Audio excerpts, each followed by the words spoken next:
Today is a nice basic maintenance job. It is doing discs and pads on Dan's Volkswagen Polo. So, nice easy one, but let's get into it. We're going to guide you through how you change discs and pads, and you can do it on the driveway quickly and easily. Right, car up, first step.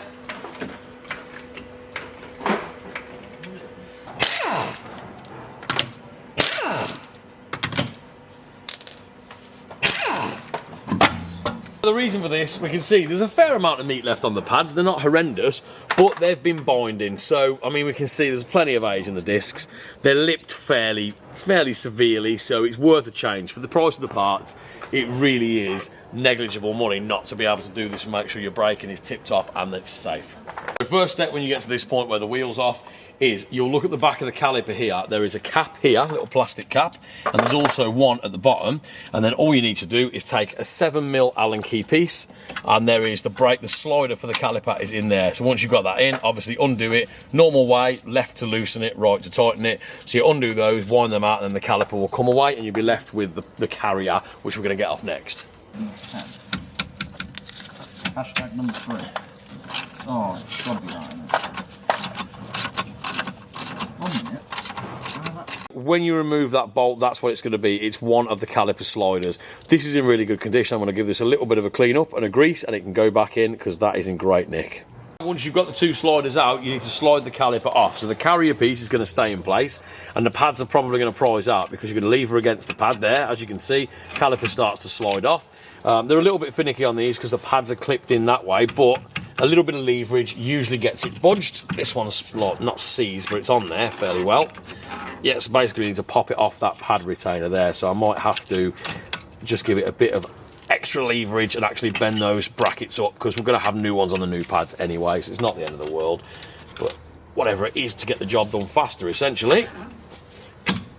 There we go, that's moving. There we go, so that now will slide off with the pads. As you can see, that one flies out. This one will clip into the actual piston itself like that. Okay, so we'll pull that out. Again, takes a little bit of jiggery pokery to get it out, but usually hand top and bottom like that, it slides out. Okay, so there's our old pads. Again, not in the worst condition, but we can see we've got a lip on the edge of the pad where it's kind of lipped into the disc like so. So as you can see, it catches on that lip, so that's not ideal. We want them to be wearing evenly. So we'll hang the caliper out the way, and then we'll get the carrier off so we can get the disc off. So next step is just to get the disc off. I completely forgot on these cars, you don't need to take the carrier off to get the disc off because it doesn't wrap around. Most cars you'll have a wrap around here and you'll have to remove the carrier, but on this it's formed as part of the actual hub and knuckle, so you don't need to do it. What you need to do is a Torx 30 in there, and you're just going to crack it off. Now what you're going to happen is if the car isn't in gear, this is obviously going to try and turn. So you either need to put a couple of bolts back in. This is a handy little trick actually, I'll show you while we're here. We'll pop a couple of bolts back in and then bridge it with a bar, and then you're going to see how easy it is then to actually hold the disc in place to stop it turning. I mean, you can just leave the car in gear, you know, that's absolutely fine. But what you can do is send, say, an extension or a breaker bar or something like that through those bolts. That's going to hold it. And we might have to go that way actually while we undo the retaining screw because it's going to try and turn that way. So yeah, that's the way we want to go. Right, bit of physics. Well, it's a custom body repair school of physics. So holding the disc now, and that means that I can turn the retaining screw. They're normally in there relatively tight. Worst case, you can always, if needs be, use a little impact gun on them, but that's it, that's cracked now. So not stupidly tight, just a few newtons basically, but they're just awkward more than anything. But as you can see, that disc is already starting to come off. So really, really quick and easy this, to be fair. All we've got left to do, put the new disc on, clean off the protective film that's on it, and then reset the piston and the caliper so it's ready to receive the new pads, and we are good as gold. So I'll get that done now, and we will fly through it. So I've already wound back the piston in the caliper. We didn't film that bit, but you're going to get to see it on the other side shortly. I just used this ratchet brake rewind tool. I'm just resetting it now for the other side, so that's super. Right, then we've got a new disc. Now, super important when you're changing discs, remember, they come usually with a coating of assembly oil, like machine oil on them, so they don't rust or corrode or anything like that.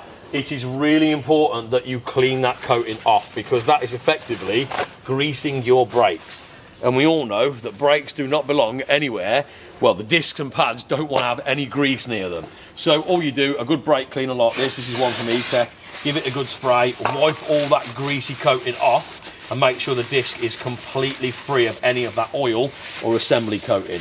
Because if you don't, and your brakes start slipping around everywhere and don't grip, you're going to regret it. I can absolutely assure you. Make sure you do both sides, front and back as well.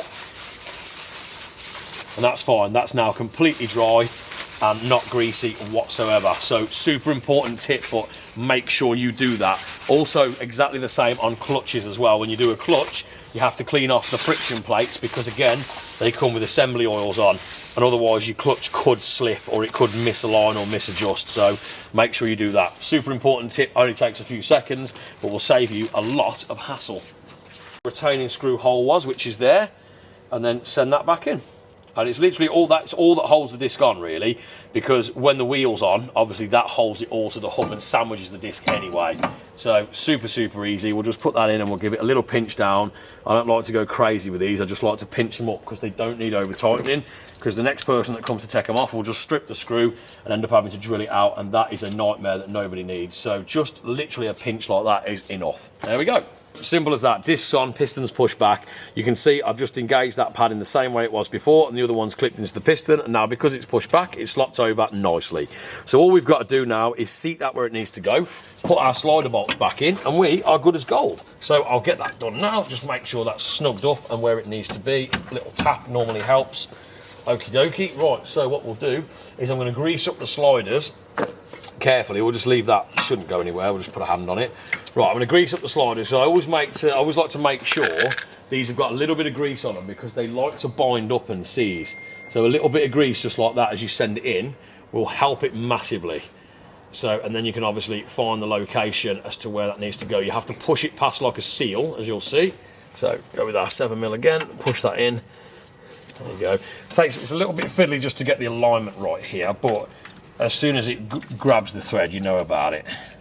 There we go, that started going, fantastic. All right, so I'm going to get that one screwed in, tighten it up. Again, you don't want to go crazy on these, you only need a pinch, doesn't need to be ridiculously tight.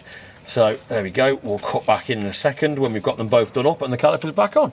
So simple as that, literally, really quick, easy job, something that you can definitely tackle if you follow the steps. We're going to go to the other side now, and I'm going to put the wheel back on this side first, get it all torqued up and let the car down. But as you can see, it took about 20-25 minutes and it's done, ready to go. Now, also, important bit of information, when you change your disc and pads like this, you need to go easy on your brakes for the first 100 miles or so. You need to let them bed in. Otherwise, you can glaze over the pads and they won't work as well, and you'll just end up with dull, faded braking. So make sure you go steady on them. So again, just think about braking distances, think about how you're driving, and make sure you bed those discs and pads in as you should. Right, let's get to the other side. Just onto the next side then, slackening the wheel nuts off with a breaker bar, as you can see, because these ones have been done up in a spirited fashion, I would say. These ones are fairly tight, so I'm just going to crack them off. Provided them. I mean, we've got such a powerful egg, and I don't really need to crack them off, but again, you don't want to go blasting it with air tools if you don't have to. So, there we go. Now we'll get the car up in the air, and we'll finish off getting that wheel off. So the bit that you didn't get to see on the previous side there was me pushing the piston back. So what we're going to use for it is this ratchet brake caliper spreader. Super, super easy to use. It's basically a reversible ratchet.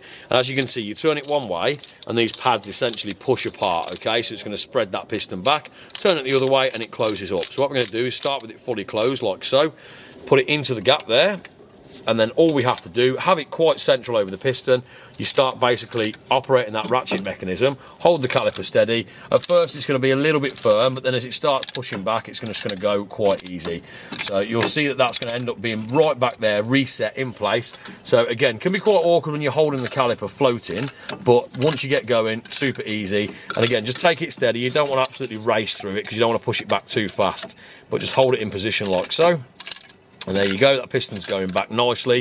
So when it's all the way back, I'm going to show you in a second, you'll see that all those seals will sort of essentially line up and collapse down on each other. And that's when you know the piston is all the way back. And don't worry, if you've got it all the way back, it might fit over the disc nice and loosely, but as soon as you get in the car and brake for the first time, it's going to sort of set itself in position. So there we go. And obviously don't go crazy. When it feels like it's all the way back and it's stopping, then stop. Obviously we've still got a little bit more on that, but that there is about its lot. So we'll just release that now, and that's going to come straight out, and there we go, piston reset. So time to put the pads in and get the new disc on and get it all put back together.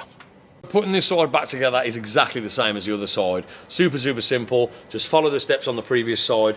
Make sure you put a little dab of grease on those sliders as well so they don't seize up and cause you any problems. and you are good as gold. That's it, done. Whilst you're here as well, it's good to take a little bit of time just to wire brush everything up, clean out the caliper like so you get all that horrible braking rubbish off there and all that brake dust. Get rid of that. Probably best to wear a mask while you do it, but I didn't think about that while we were filming. And make sure you clean up as best you can, and make sure everything's snug and secure, and obviously remember to torque up those wheel bolts. But for now, we will see you in the next one. Make sure you hit that subscribe button and check back regularly, because there's loads of how-to videos coming and loads of great maintenance tips and videos coming. So smash a comment down there if you wouldn't mind. We'll see you in the next one.